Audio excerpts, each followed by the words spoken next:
Hi, my name is Justin Grammer. I am a senior sales and leasing agent with A&S Realty.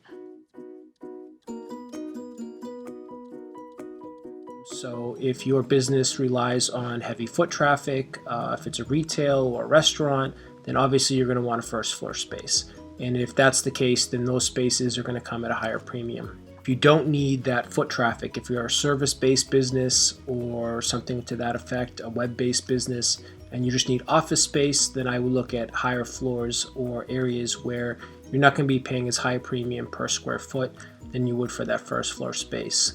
There's no need to be on a first floor if you're a by appointment or service-based business. So the location is actually very important for a business and can give you a competitive advantage. We actually had a competing real estate office directly next door to us. We were both first floor front-facing spaces on a busy street, and we thought, this is going to hurt our business by having a competitor directly next door. Turns out that the competitor did not have the long-term relationships that our office had, and as a result, they ended up any clients that were coming to see that company would sometimes leave their office and then walk right next door into our office. So it actually became a good thing to have a competitor right next door because it actually drove traffic into our business. As a result, choose a space that will be convenient for both your key employees as well as your customers. So you don't want to put your business location where the people are not. If it's hard for your customers to get to you and it's hard for your key employees to commute to you, then that's not going to be the best location for your business. You want to make sure you choose a location where it's convenient for everybody. Make sure it has plenty of parking or it has easy access by public transportation. That's going to give you the best competitive advantage when you're looking at that type of space.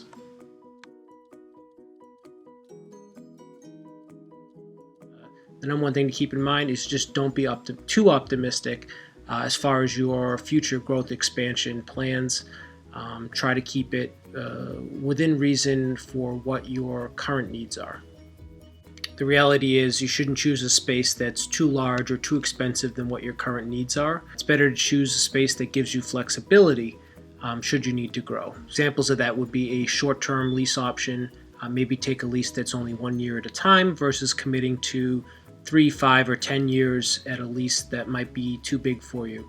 The other option would be to get a space where it's subdividable or rent a subdivided space where adjoining offices or other spaces nearby could be combined or expanded into should you need to grow in the future.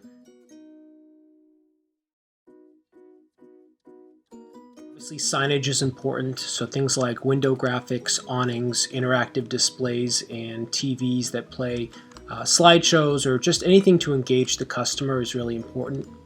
Make sure that your business has relaxing atmosphere. Make sure to offer things like coffee or water or candy, have magazines or promotional items, reading materials, things to keep the customer entertained and engaged while they're waiting. If they have to wait, obviously it'd be better if they don't, but if they do, make sure that they aren't hungry or bored. That's basically what it comes down to. Make sure that you keep the office clean, well maintained. Bathrooms are very important. A lot of customers will use bathrooms, so make sure your bathrooms are clean and updated.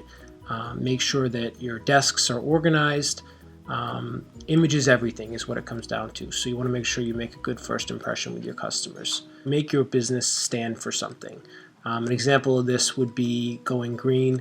I know that's a big trend right now, and a lot of offices are offering either bio-friendly products, recycling options within the office, LED lighting to cut back on energy usage. Just make your business stand for something, have a true brand identity, and make sure that that brand translates into your office space.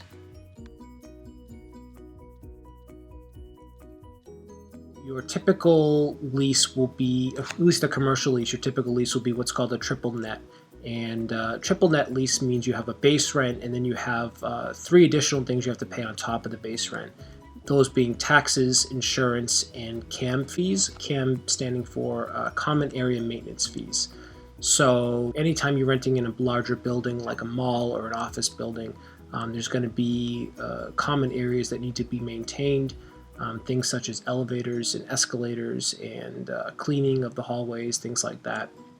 So those would all fall under CAM fees, and you'd be responsible for your percentage of those fees, as well as the insurance and the taxes, all on top of the base rent. There's also a lease called a gross lease, which would include pretty much all of those things under one lease. You just make the one payment, but that's much harder to find. You're more likely to encounter a triple net lease.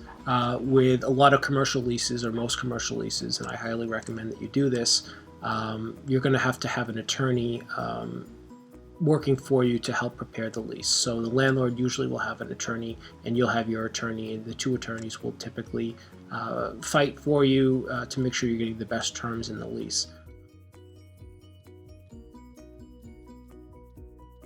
That could be hidden costs would be utilities.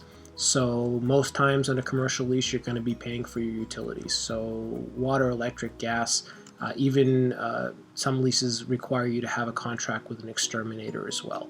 So all those things could come into play. Zoning costs and permitting fees. An example of this would be restaurants. So if you're trying to open a restaurant, there's going to be certain inspections and zoning that needs to be taken care of, and you need to know what those fees are going to look like up front. And finally, mechanical systems. So sometimes leases require you to maintain your mechanical system, so it's important to know upfront what the age of those systems are, and if you need to renegotiate something with the landlord if you have old systems that you're going to be responsible for down the road.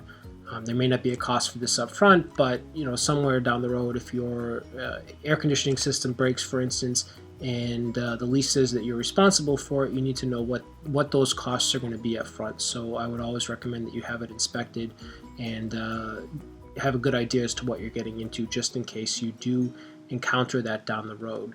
Obviously, if you can negotiate to have that taken out of the lease completely and shift the liability of the mechanical systems onto the landlord, that's an even better situation. But a lot of times, if the space and the systems only service your space, then you will be responsible for maintaining them. So all those would be hidden costs that you might encounter.